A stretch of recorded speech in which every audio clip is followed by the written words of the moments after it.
Night 1. A hoof tapped against the window panes. It was 4 in the morning, and Fluttershy was standing outside of Applebloom's bedroom window. Her eyes were blank, and her smile slight enough to go virtually unnoticed. As Applebloom turned her head towards the window, Fluttershy raised a hoof and tapped against the glass again. She mouthed 4 words, her mouth barely moving. It's cold out here. Applebloom pulled the covers over her head. She listened to the creaks and groans of the house settling. It would be dawn soon. The tapping started again.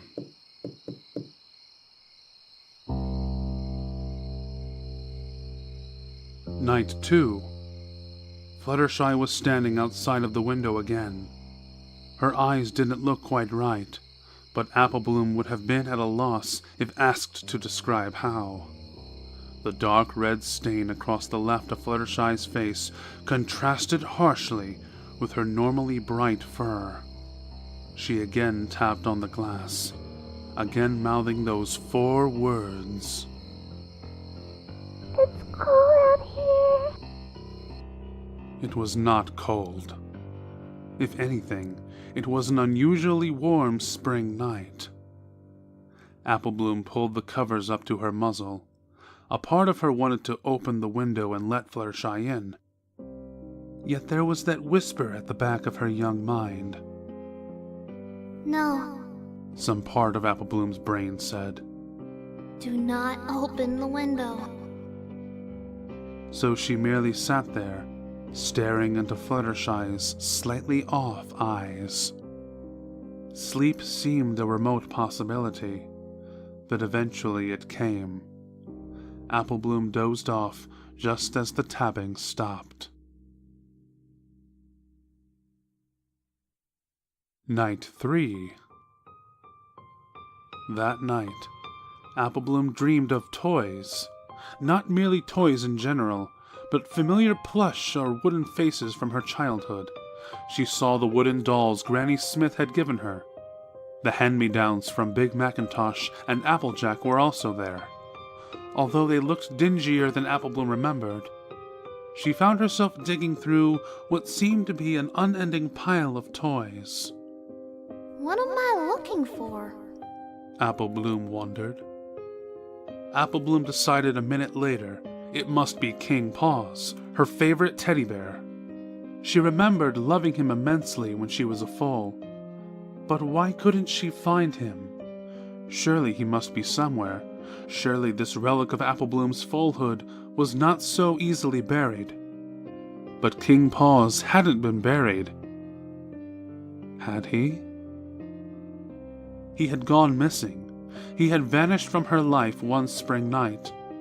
And Applebloom had never been quite the same since. With this realization, Applebloom started to sob. This rush of emotion yanked her out of her dream. Fluttershy was standing outside the window again. Clutched in her mouth was a tattered, old teddy bear. Night 4. Applebloom slept in Applejack's bed that night. She made up some excuse about nightmares, horribly aware of how immature she sounded. But her big sister was more than willing to switch bedrooms for the night. And of course, Applebloom could not tell her the real reason she was so distraught. Lying in bed, Applebloom started thinking about her foalhood for some reason. She recalled bright eyes peering out from an open wardrobe, shadows slinking across the floor, a husky sigh as she approached sleep. But those were not memories, were they? Surely they were simply the remnants of past bad dreams. Applejack complained of a headache the next morning, but otherwise was none the worse for wear. Night 5.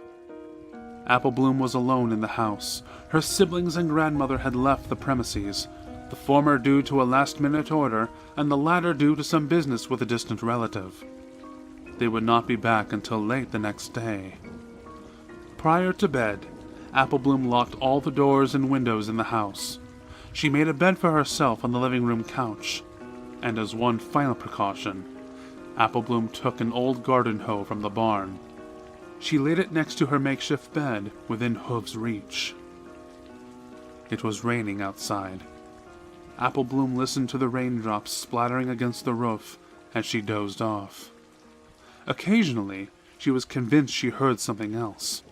A footstep, a bang, a whisper. No, it was her imagination, or perhaps the wind.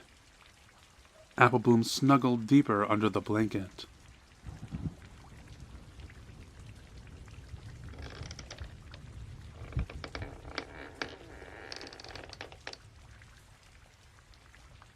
More noises. They sounded as if they were coming from her bedroom, but that was impossible. The window was closed. But was it closed? Applebloom sat up, her heart pounding. She thought her locking down of the house had been thorough. But hadn't she intentionally avoided her bedroom, trusting the window to be closed? Yet any pony in her family could have opened it prior to their leaving.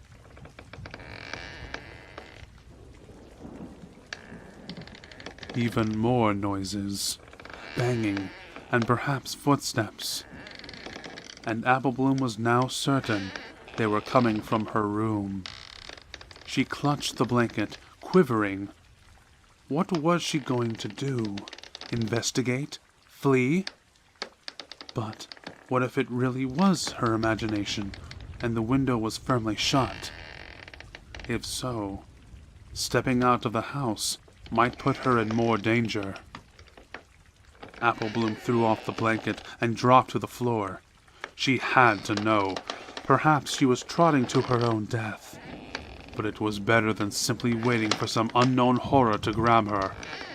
Applebloom took the garden hoe in her mouth before she headed up the stairs.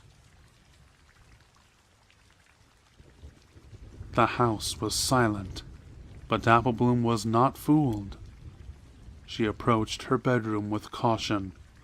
A part of her expected the door to fly open and for some awful creature to pounce. But having a weapon of sorts made Applebloom feel brave. Brave enough to gently push the door open without hesitation. The window was open. The wind, now practically howling, was slapping sheets of rain and leaves into the room. Judging by the twigs and leaves that had accumulated under the window, it had been open for a while. But the window was not the part that made Applebloom pause. It was not the cause of the scream that climbed halfway up her throat. She saw it within seconds. And once she did, Applebloom thanked Celestia she had not stepped into the room. Something was in Applebloom's bed. A pony-shaped lump was visible under the covers. It was moving, its chest rising and falling with every breath. Applebloom thought she smelled something rotting and dusty, like the pages of a very old book. But she could have imagined it. Applebloom did not move. Neither did the creature, save for its breathing. Applebloom realized the creature did not seem to notice she was there. It did not stir as she stood frozen in the doorway, nor did the wind and rain seem to disturb it. Applebloom eventually left the room, quietly shutting the door behind her. She went back downstairs, slower this time, as not to make too much noise. Applebloom ended up spending the night in the barn, When her family returned and demanded an explanation, she made up some half-believable story about a burglar. She refused to return to the house until all the rooms had been searched. As Applebloom had expected, no signs of a break-in were found, save for the open window in her bedroom. Applebloom returned to her bedroom after the search was complete. Other than a few dry leaves and the lingering smell of decay, there was no indication of anything having slept in her bed. However, Applebloom found that one of the dresses in her wardrobe was covered with dirt and what appeared to be a single, bloody hoofprint. Applebloom burned the dress in the fireplace later that day. Night 6. Applebloom stayed up all night. She was sleepy to the point of near madness, but she refused to tear her eyes from the window. Fluttershy was watching her yet again. This time, she held a single piece of ripped cloth from her mouth. It was from the dress Applebloom had burnt. Applebloom had buried the remains of it in the yard. Applebloom thought of the eyes and the shadows that seemed to have haunted her early foalhood. She was now convinced she had also heard scratching noises and perhaps tapping. But memories and nightmares had become interchangeable as of late. Applebloom was not wholly convinced they were not one and the same. The two sat locked in what seemed to be a staring contest until morning came. As soon as Celestia's light poked its way through the clouds, Fluttershy turned and trotted away. Applebloom did not get up from her bed. It was minutes before she at last gave in to slumber.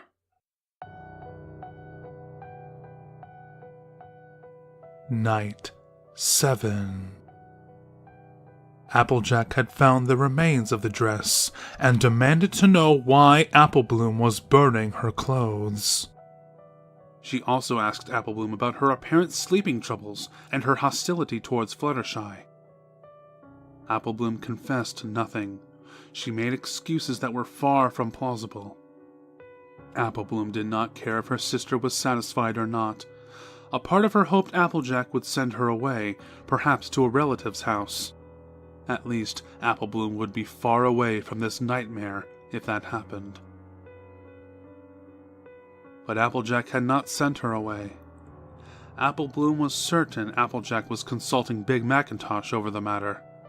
But for the time being, she was forced into another staring contest with Fluttershy, or whatever loathsome creature wore Fluttershy's face, outside her window. Fluttershy pressed her hooves against the window. Her eyes seemed larger than they should have been. She appeared mournful, as if denied some great conquest. Applebloom could only stare for so long before she turned away. Fluttershy mouthed those familiar words again. It's cold out here. Applebloom stuck her head underneath the covers. She did not hear Fluttershy tapping at the window, but that mournful face had taken over her thoughts. Night 8. Applebloom thought she might have been sleepwalking the previous night, for she had not awakened in her bed, but curled up in front of the closed window. Enough is enough, Applebloom thought as she lay in bed. It might have seemed like a brave proclamation, but in truth, Applebloom was terrified. She again did not sleep. Her eyes focused on the creature outside of her window.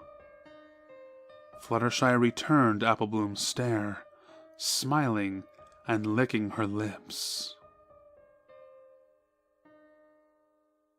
Night 9. Earlier, Applebloom had overheard her older siblings talking about doctors. She was aware they planned to send her to one. Whatever her siblings planned to do, Applebloom was confident her troubles would end soon enough.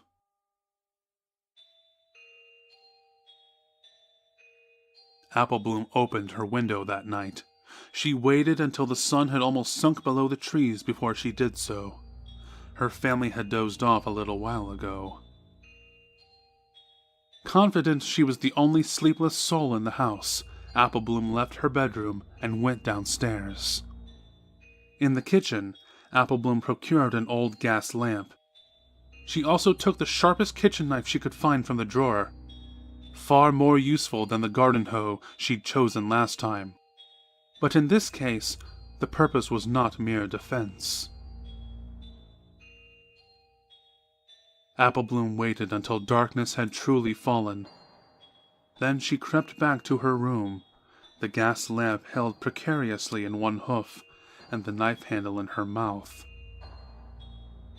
Applebloom nudged the door open, inch by inch, careful to minimize any noise she made. The creature was again lying in Applebloom's bed, the outline of its form underneath the covers. Applebloom placed the gas lamp on the floor. She froze as it touched the floorboards with the slightest thump. But she saw no evidence of the creature awakening at the sound. Applebloom held back a sigh of relief.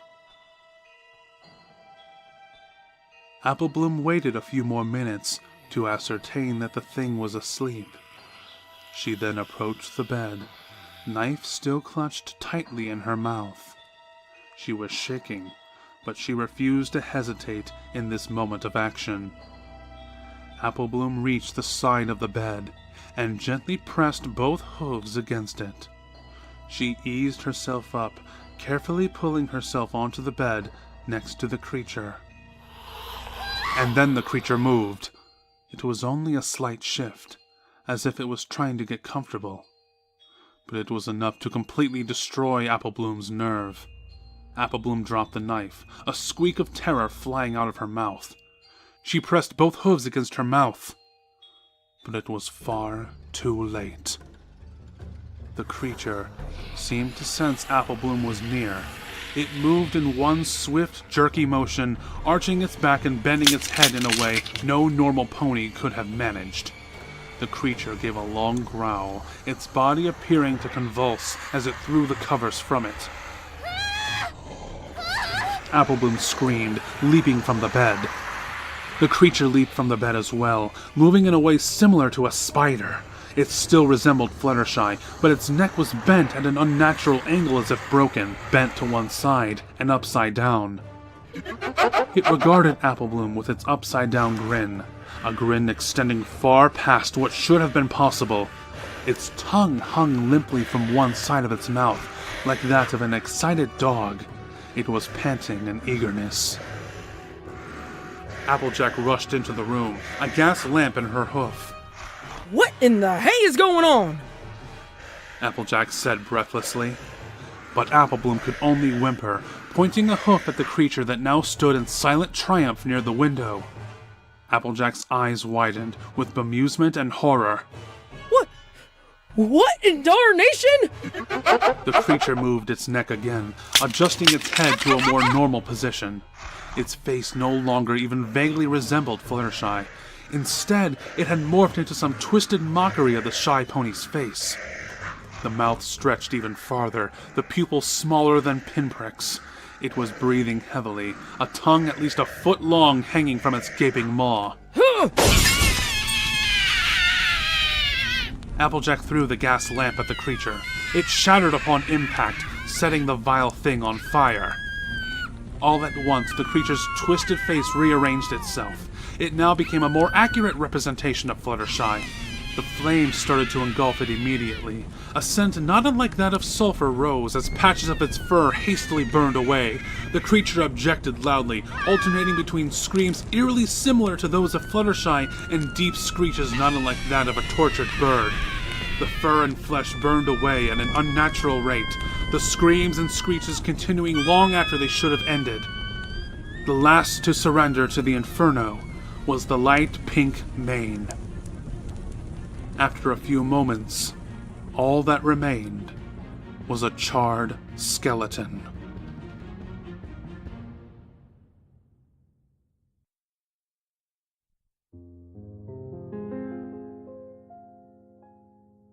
Applebloom and Applejack did not speak to each other.